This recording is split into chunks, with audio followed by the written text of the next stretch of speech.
What's going on, guys? The Chrisrianity is Evil stream that I did on Christmas, my annual my annual Christmas stream, pretty well received, I guess. So I decided to follow it up with some things that I missed during the stream, particularly this first story I'm going to share. And then I think I'm probably going to forget some of the things that I missed again because I'm a bit frazzled. The day after Christmas, we sort of got soft robbed, not with violence, but with sleight of hand, and it was not helpful. So I want to thank those of you in the community that have sent a little bit of help. You're all very much appreciated because that was not cool. And I actually realized after the fact that it had actually happened the week before, but on a smaller scale. So I knew that something wasn't right, but I thought, I must have just spent a little bit more money than I thought, even though we got a calculator out. And we're like, something's weird here.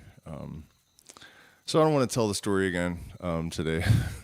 But yeah, just, you guys be careful out there because people are developing much more sophisticated scams. And I think there are magicians on YouTube and TikTok that have taught people to do things inadvertently. Because this was basically a magic trick. I mean, it was pretty insane. Yeah. So, thank you guys again. And also thanks to our new patrons. I think we have a few of those. And so the first element of this story that I forgot to share when I did the last live stream, sorry, I'm just trying to pull up and see if there are new patrons so I can make sure that I give them a shout out. Chamblanche. It could be Sion. I'm not really sure. Wesley Wilson. And so I think those are the two new ones. Thank you guys as well for the support. Also, you guys, I'm getting a lot of messages from people telling me they're not receiving notifications when I go on to stream.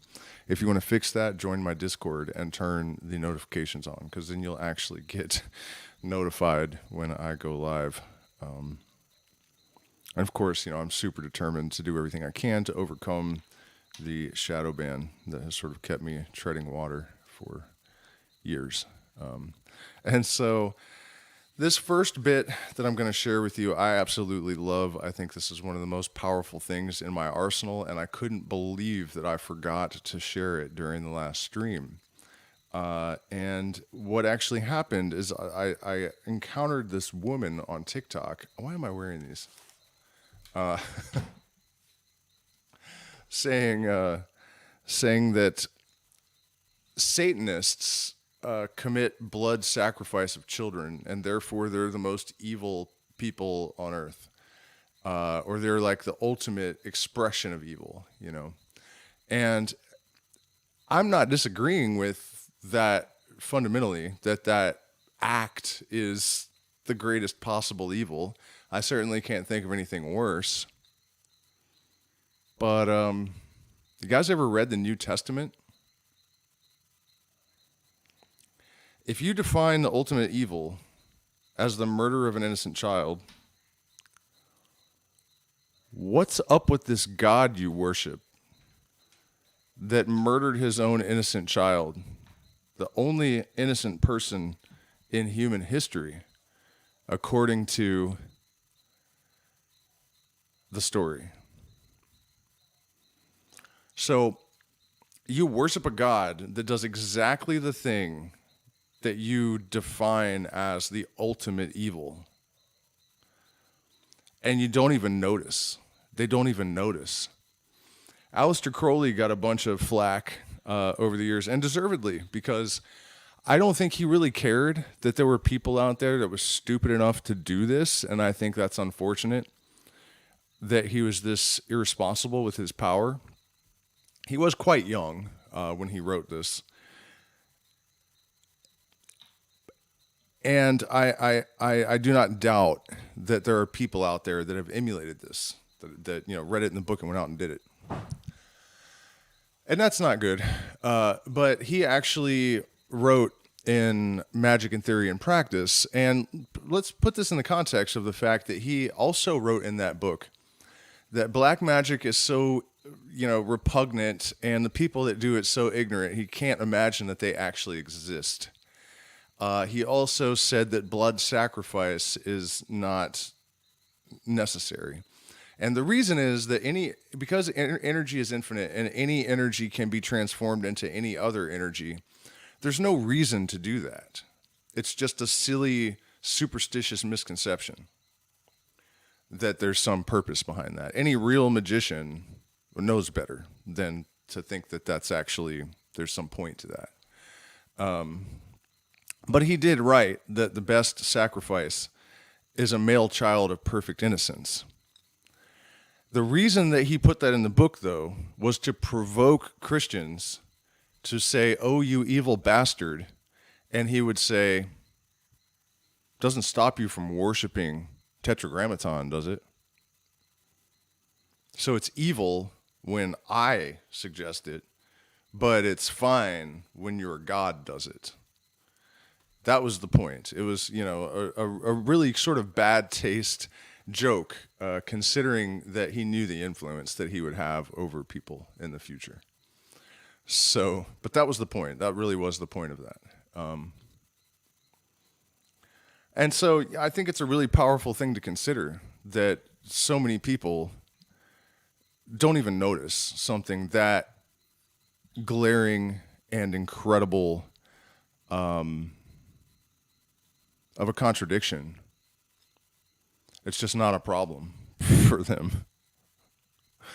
And then you might say, well, okay, but Jesus was actually willing, and screaming, "Why hast thou forsaken me," while he was on the cross doesn't really suggest that, and really nothing in the book suggests that. And the Gnostic texts say that, the Gnostic text, the book of Judas, actually does say that Jesus asked Judas to go and set him up, basically. But in my opinion, the Gnostic text, a lot of people say Nag Hammadi is the real teachings of Jesus. I don't believe he was a historical person. The lack of evidence is so overwhelming that it basically proves that he didn't exist. The lack of a single eyewitness, any report anywhere of anything that even remotely matches. And you can find things online that dispute that. I actually found an article that said most historians agree that there was a historical Jesus. Clicked on it, did some research, traced it back to the church. So don't just read stuff and assume that it's valid. Actually see where it came from. Because the reality is there's not one single shred of credible evidence for it. The literal existence. So I think that although the Nag Hammadi is extremely interesting, and there is some legitimate mystical documents in there, and it is extremely profound, and it's a horrible, horrible, horrible circumstance that it was burned by Muslims when it was found, a lot of it. It's definitely worth reading, but I think that it's just fictions that were created by Gnostic mystics, a lot of whom actually were compelled to pretend to be Christian because they didn't want to get burned alive. So that's also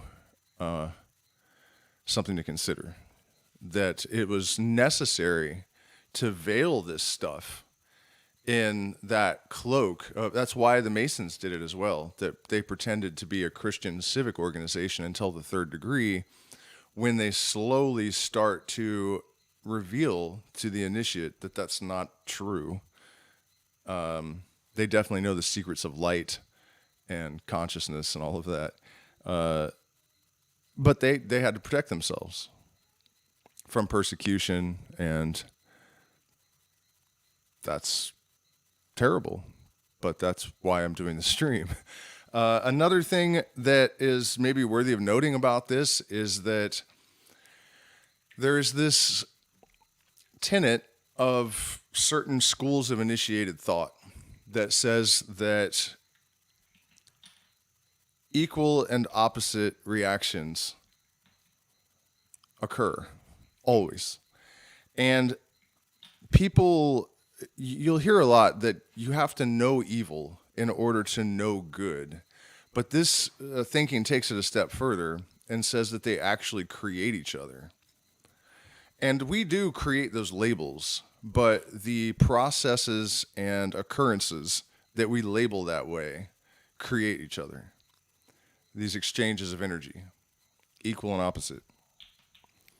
This is the formula for creation, basically, the interaction of these opposite things as the driving force behind it all. And so that is actually why the New Testament has this sacrifice of innocence. Because by this logic, the ultimate evil is what generates the ultimate good. And so that is why that necessity, according to that logic, that's why that it had to be done. So there is a sort of mystical logic to it that could actually, I think, is correct. I think it actually is correct. And it's, of course, the great trap of duality. And it is why some people refer to the entire thing as the devil's bargain. You know that Joni Mitchell song, "We are stardust, we are golden, we are caught in the devil's bargain, and we've got to get ourselves back to the garden." Seems she may have been aware of all of this stuff. But then she kind of became part of the Matrix, but that's a whole nother story for another live stream. Maynard James Keenan, even, I was talking about this with a friend last night, a couple of them actually, separate conversations, but it's incredible that people can achieve a certain level of illumination and fall, or what, I don't know what happens. Neil Young, Joni Mitchell, Maynard James Keenan. It just baffles the mind that's possible. And yet here we are. But what was I? Where was I at in the story here? Because it was about to go somewhere important, I think. Damn, I almost have to rewind the stream in order to figure out where I was at in the story. I know I just remembered something that was...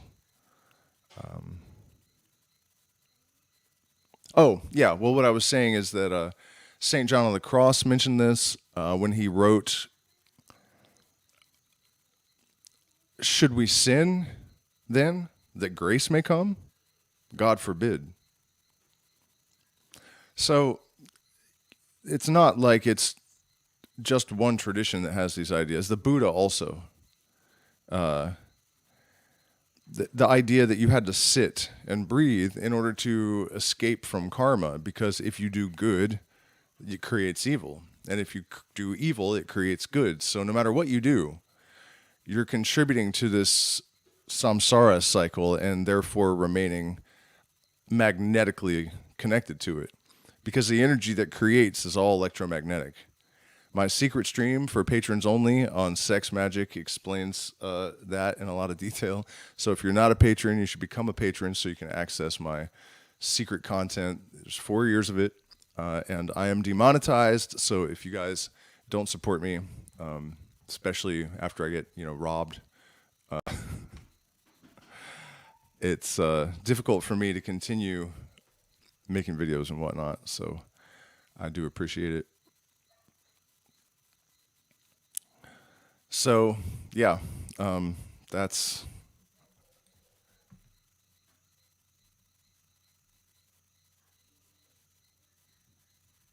Yeah, crypto's about to blow up. Solana has gone up a lot since I made that call. Only 2 months ago, it's like 5 or 6x now in 2 months.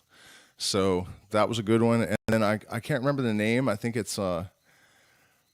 just look up the new Japanese Bitcoin. Google that. That one is almost a sure thing. The only thing that's going to stop it is if the crypto market crashes again.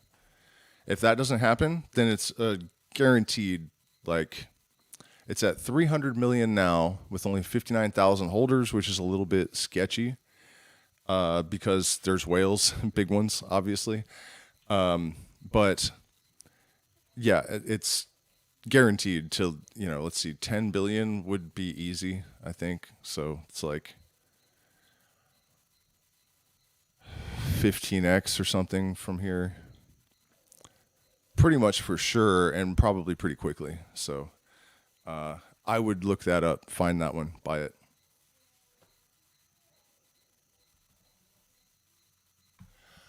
So where was I at with this? Because it was, yeah, I'm still just totally frazzled from this experience the other day. Tired too, I didn't sleep well because of it. So, oh yeah, St. John of the Cross, the Buddha. You know, this is something that I've noticed. The Kabbalion talks about it a little bit. I've noticed over the years in all my studies that all these masters and traditions are aware of this property of creation, or this necessity of these opposites creating each other. And that's why this question comes up. And this brings us actually to the actual physical process that the story in Genesis is based upon, and also the real, I guess, metaphysics of the idea of the devil and what it really is, and what the fallen angels really are in real life, and, you know, what the fall from heaven really actually was, because it's none of the things that people say it is. It may also be some of those things, I guess, but I'm pretty positive that it's actually a description of what happened that catalyzed the creation of the universe. It's really, really obvious, and it's really actually spelled out almost in an entirely plain language. It's just that for whatever reason, people need these myths, these fantasies to escape to. I think the idea that at some point our reality is just going to crack open and turn into like a comic book fairy tale kind of fantasy movie or something. People need that to get through life, a lot of them. I don't think it's something we need, and it obviously causes a lot of serious problems. So I'm encouraging people to abandon these myths. Hey, what's up, JD? I think he's definitely someone who is of the opinion that these are actual beings. I don't really share that sentiment, except that I do think that there is some kind of fundamental intelligence that permeates everything. I'll go that far. But the actual occult interpretation, the scientific illuminism, the Illuminati, really, secret about all of this stuff, is based on the Jewish Kabbalistic creation myth, where, well, it's not based on that. I think the Kabbalah is just somebody intuited it and then made a map of what happened. It's not based on the Kabbalah. It's just that this is eventually, what did Hackney from the Pythagorean Illuminati said, that with sufficient intelligence, a brain in a vat would eventually figure all this stuff out if given enough time.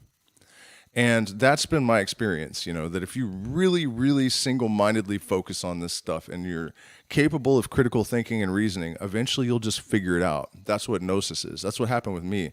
I had all of this stuff in my head before I ever read it in any of these books, or that was an incredible experience as well, And I knew where it was going to be found, which also raises a lot of interesting questions.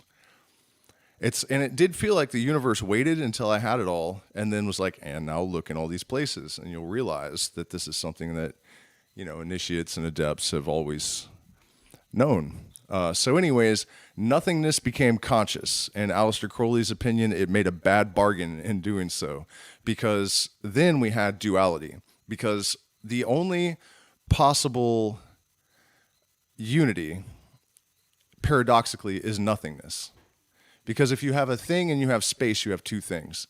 So the great paradox that is imbued in every single part and piece and parcel of the universe,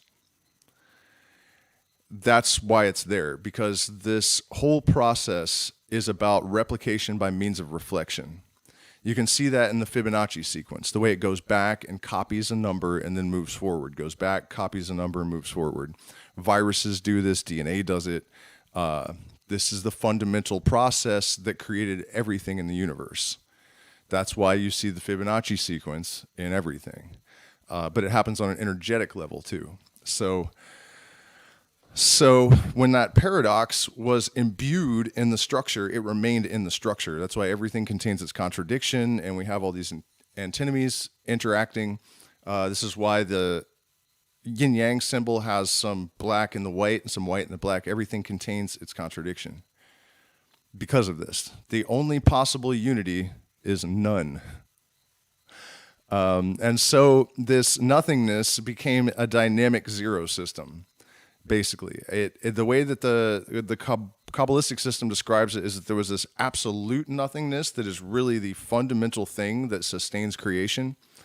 In 33rd Degree, Freemason Albert Pike's formerly secret book, he starts speaking as if he's the deity, and he says, "The Phoenicians thought I was light, but I am nothing." Big black capital letters, nothing. And so that is really what sustains everything, and when they say that God is omnipresent, what is omnipresent? Light is nearly omnipresent because matter is light in a standing wave, and there's light all throughout. Even the darkness has got traces. But what is absolutely omnipresent? Nothing. If you zoom in enough on any object, you will find that there's nothing there, basically. So the omnipresent, the body of the entire universe, and then light is actually the same thing because all matter is light in a standing wave. So it's two sort of poles of the same thing, which would, again, sound familiar to anyone that's read the Kybalion. So this nothingness became conscious. It realized it was there. This is the story in the Kabbalah, and this is the conclusion that I came to through my own meditations and psychedelic adventures and all of that sort of thing. And in the Bible, it says, God said, "Let there be light." And that was the first thing that happened. That's the first thing that happened, all right. It is light that emanated from a wave, which is what? A vibration. So this word, this logos, is that oscillating wave that gave rise to the light. And so this process is described in very plain language in the book of Genesis. But so what the devil actually is then is anything that has desire or form or shadow or anything other than absolute nothingness.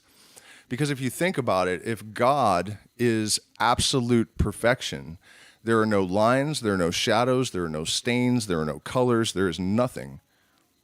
Because all of these affectations and ornaments that make up the experiential, observable, the aesthetics of reality are all basically flaws.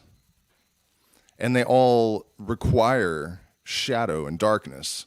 And all that is metaphor, right? So darkness is literally darkness. It's like the veil translates metaphor into object. But that's a conversation for another stream as well. And so because this wave did something, because it moved and it had form, it was rebelling against this absolute nothingness by doing something other than what that nothingness does. And the fall that is described of these angels, the light bearer, the electromagnetic wave, eventually when this process created heavy elements and they, sunk down and formed things, that's the fall of that light crystallizing into matter. Again, that process is described in the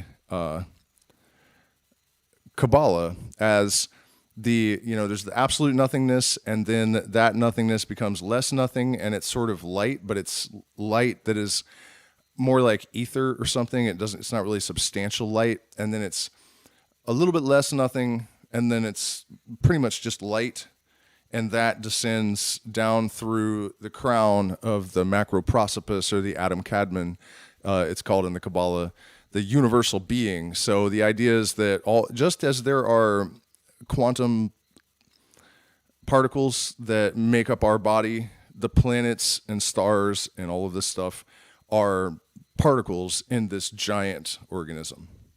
So if you zoom out enough, you'd be looking at the same thing you're looking at now.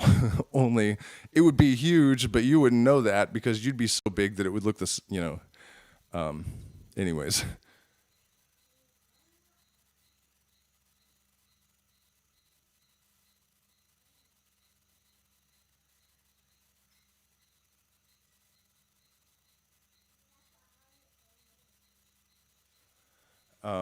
I don't know if this guy John is talking about my story or what what story he's talking about. But at any rate, so that's the idea of the devil, basically. And so this is kind of where the Gnostics were coming from when they were like, okay, so all of this matter around us is the devil. Everything that's not nothingness is the devil. That's kind of the sentiment of some sects of Gnosticism. Oh, you know what? There's something really vital that I left out earlier in the beginning of the story. Damn it. So let me reiterate, and then we'll jump back into this spot. So remember when I was talking about how I found that woman on TikTok, and she says, Satanists are the ultimate evil because they sacrifice babies or innocent children. And I'm like, lady, you worship a God that made blood sacrifice of his own innocent child. Like, if that's how you define the ultimate evil, then how do you explain worshiping this God? Like, how did you melt your brain?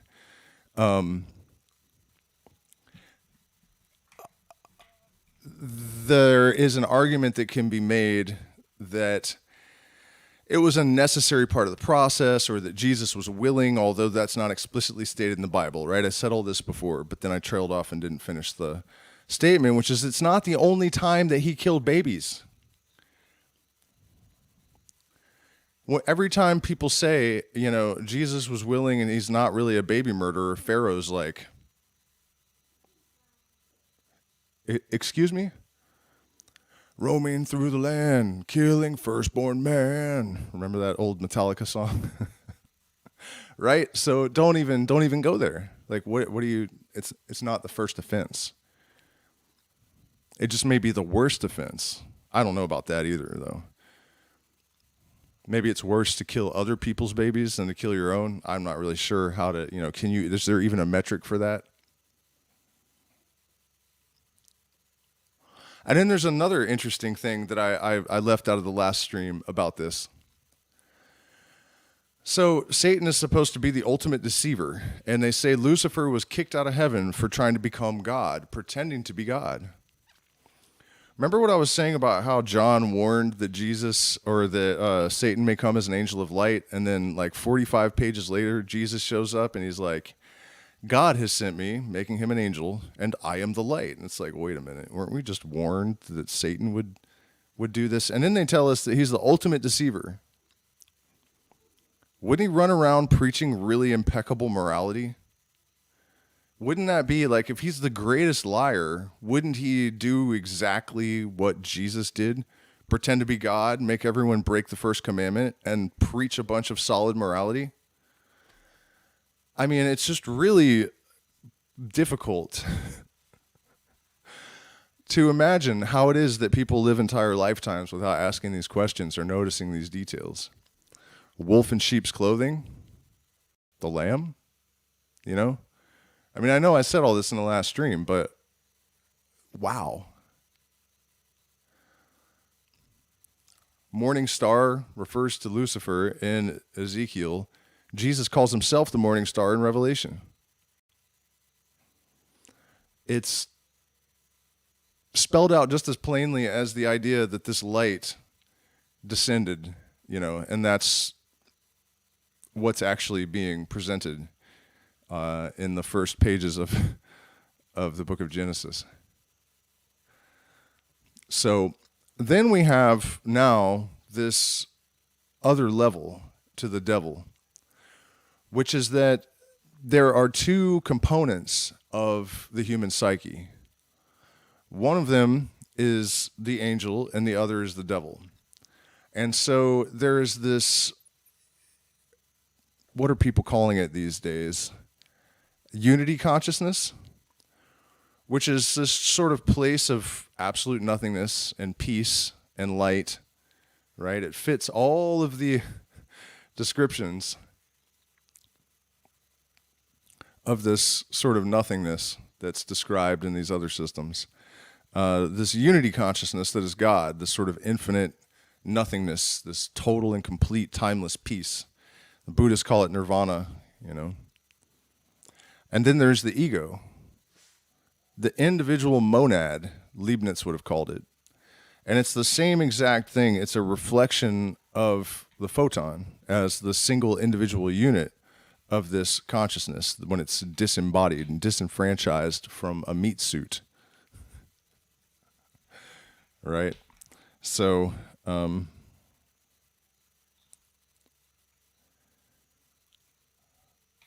that's, basically the story of the devil. And that's all we really need to know about it. That it's really just the electromagnetic wave.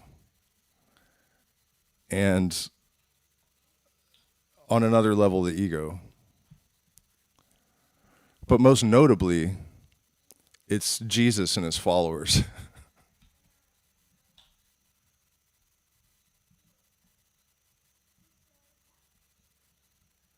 You think my Bible is off? I hate to tell you this, but in the Hermetic Order of the Golden Dawn, I had to learn to read it to some extent in the original Hebrew. So I'm pretty sure that I know it better than you do. In fact, I've never met a Christian that knows the Bible as well as I do. Never in my life. Last time I got in a car with a born-again Christian, it started, he was living in the same town as us, and he was sitting in the passenger seat of this taxi, and he starts saying stuff, and then I'm like, well, actually, and I gave him the verse in all three languages, exactly what it means, so don't give me that shit. The devil knows the Bible like the back of his hand, and so do I. Inside out, upside down, forwards and backwards. Know your enemy. In fact, I was something of a child prodigy reader, and according to my mom, it's the first book I ever read in my life at like 5.5, because I was reading on a 12th grade or 11th grade level in second grade, and was taken out of normal classes and put in a gifted and talented program and all that sort of stuff. So not going to get very far with that argument that I just don't know the Bible.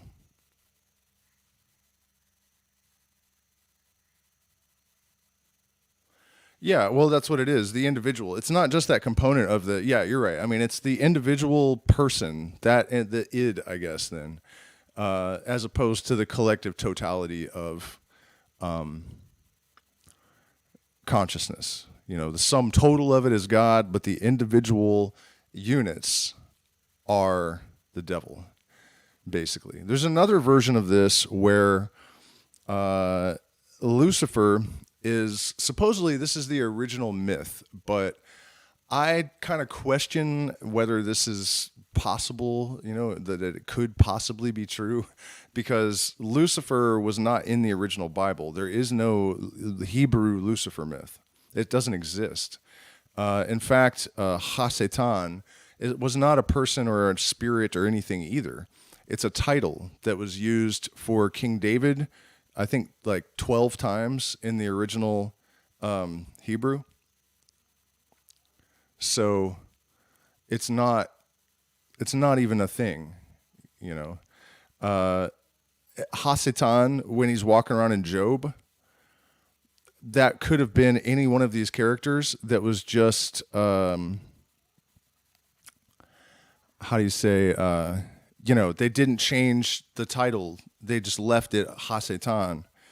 Whereas with King David and other people, they removed it. That was part of how they manipulated the story. That Ha-Satan was no longer a title for just meant adversary. And it was like, I think it appeared 28 times in the original Hebrew in place of the name of, somebody like King David, or it's not real. It was never real. There was you know what I mean? If you just learn the original versions of this stuff, you realize how like completely just cooked up. Not that the original was true either. It was mysticism that was uncovered in the mystery traditions that they cloaked in this myth, because you have to do that to get people to relate to it, to resonate with it. When people hear the truth, they know they're hearing the truth. And so they respond to it. So they did that very deliberately. That's why, this whole secret of light, Jesus is like, I am the light, and walking on water, like light sparkling on the water. That's why they did all that, because it is the truth cloaked in myth. There's a pope even, I can't remember which one, but one of the popes said that about Christianity. The people need the truth cloaked in myth. Referencing Christianity, a pope called it a fucking myth. And the people, the followers, are just so brain dead that the preacher can literally tell them that it's not real. And they just won't even hear it. There was a speech given by Pope Francis in 2013, I think it was. I might not have the year right, but somewhere around that time, where he said that Lucifer was the father of Jesus. Yeah. The wave gave rise to the light. The light bearer, the electromagnetic oscillation, gave rise to consciousness and the light. That's all that means. And he damn well knows it. But he said this to like 80,000 Catholics, and they were just all like, you don't see a response. There's video of it. You can find it on YouTube, I'm sure. I've seen the video and read the transcript. They don't even blink. None of them, it's like none of them heard it. They just don't even notice. This is an extremely powerful lesson about how profoundly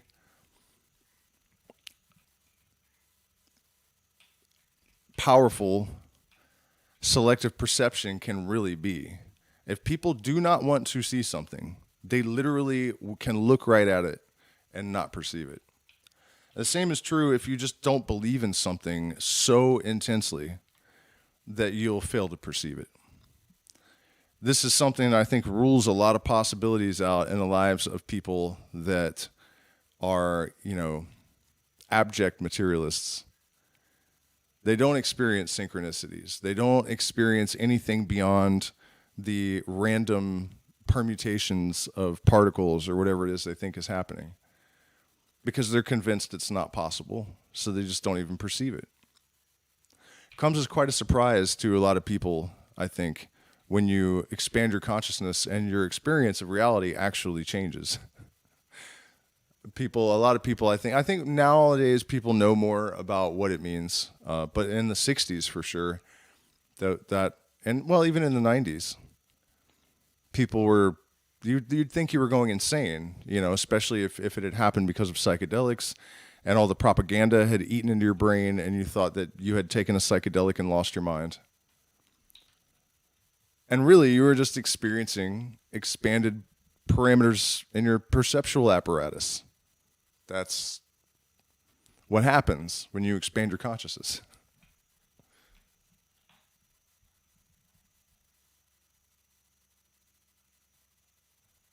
Yeah. Lucifer was a political enemy of the guy that wrote Ezekiel, I think. It was either Ezekiel or Exodus. Ezekiel, because that's where the Ben Hillel line is that he changed to Howl, it was Howl, son of morning, and he changed it to How hast thou fallen from heaven, bright and shining morning star. Some people say that it was a Babylonian king, but I don't think there's any evidence that this king existed with the name Lucifer. Another interesting element of this is that I wonder if the Jews hated Pythagoras, because his name actually means the old serpent or the old dragon. And all of these things that people associate with the devil, magic, numerology, just general occult stuff. They drew pentagrams above their doors, and the whole secret hand, all this stuff. And it's a little bit weird that he has all of the proper. Oh, I mentioned the Lucifer myth, the original one, and didn't actually tell it. I just kind of lost my place again in my tale. I just keep remembering that I jumped over these subjects. Okay, so let's go back there now. The original Lucifer myth, supposedly, and that's where I lost the track, because I was explaining that it doesn't actually exist in the Hebrew. So I don't know what is meant by this, but I was told this by oral transmission in the context of a fraternity. And I don't think the person made it up, but I do kind of question the context. But the myth was that Lucifer was the highest angel, and he had a harp in his chest with no strings that he played directly into the mind of God. And that's while I was setting up he became vain like every rock star. Isn't that trippy? Like, according to this myth, that whole thing of rock stars having ego inflation actually started at the beginning of time. That's too rich. But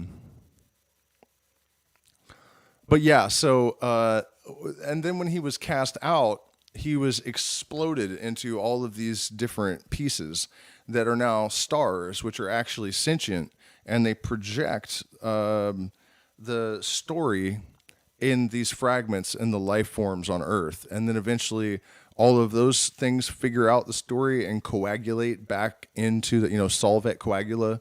They coagulate back into a unity, and they have this knowledge, and then they transcend back, to another plane. And that's what the process of the light crystallizing into matter and then redintegrating into the original source at the end of time. That's one version of this process and what's happening. And our sun is named Ra, and it's figuring out it's part of this, the knowledge of this process by proxy of the individuals on Earth that are sort of avatars of the fire and the light.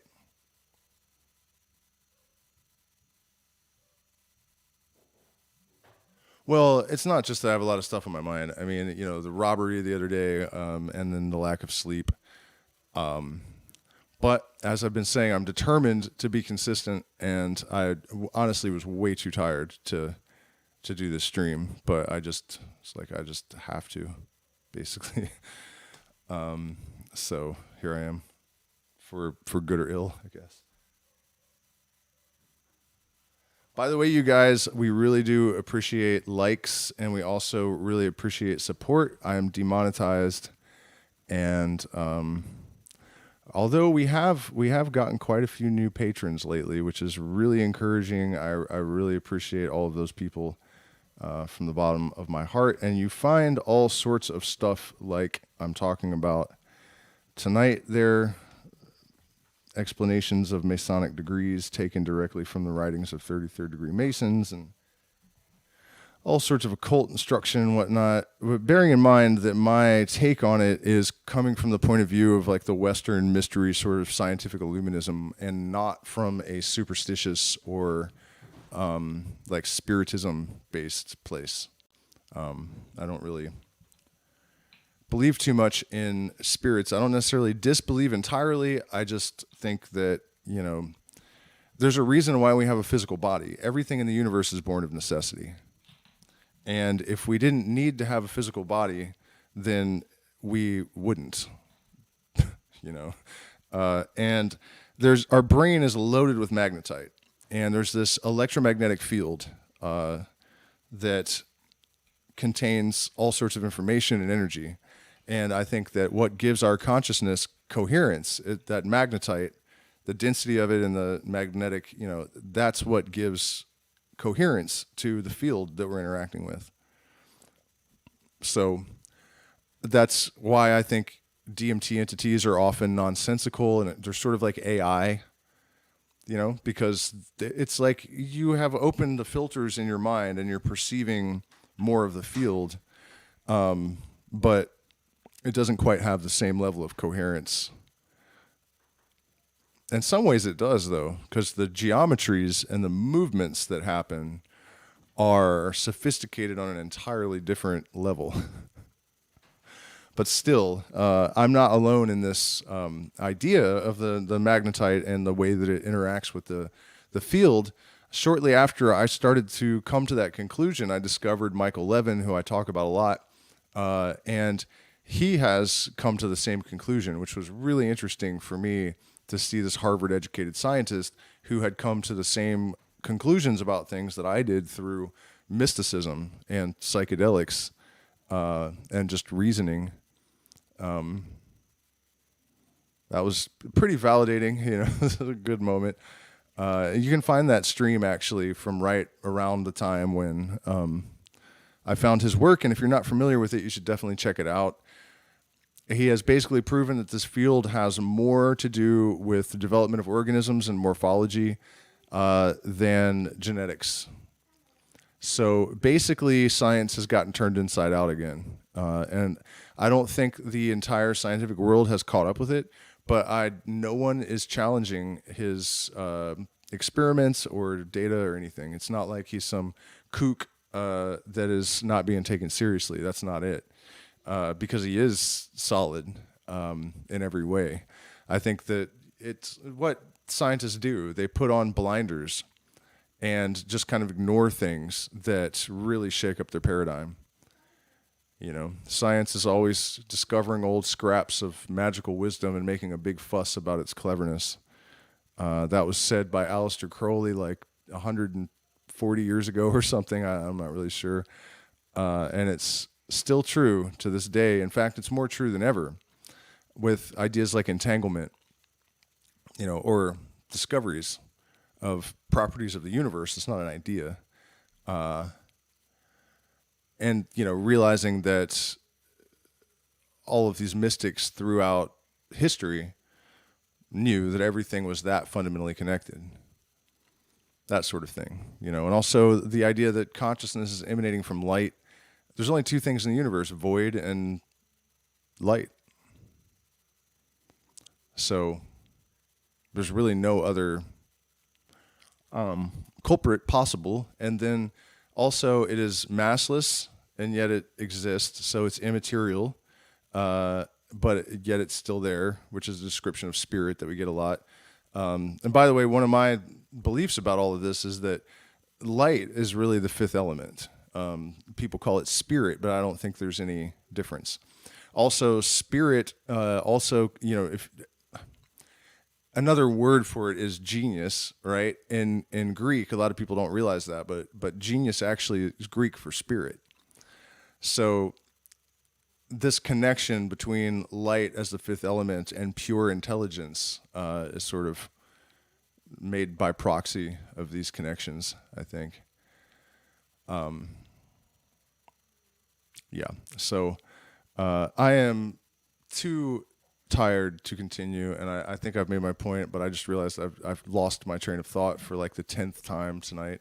So I am going to go curl up in a ball and lick my wounds, and hopefully tomorrow I'll probably do another stream, something like this one, and then a music stream later on. Really appreciate all the support from this community. We've been through an awful lot of stuff over the last 2 or 3 months, and it's still a bit relentless with everything that happened. Was that just yesterday? Really? Man. Yeah, so I appreciate all you guys tremendously, and please hit the like button. Share, subscribe, join my Discord or Patreon or both, and also we are planning an event in Cusco for probably February or March, depending upon people, really, and what is convenient for them. And they're always very small groups, so there won't be a lot of spaces. And also, I'm booking for Juanita, the Shipibo Maestra that is here near Iquitos. And we also have added Mambe from the Bora and Huitoto peoples to our list of medicines. So all of those things are viable options to support our endeavor. Lending my hand, do what I can to contribute to the great revolution prepared for by the ages that has as its aim the amelioration of mankind from servitude, superstition, religion, slavery, ignorance, bigotry, confusion, intellectual laziness, all of these things are what the Illuminatus is here to dissolve, to shine the light in the places where people have been unable or unwilling to look. And then looking, no matter what we might find. So, thank you guys so much, and I will see you again tomorrow.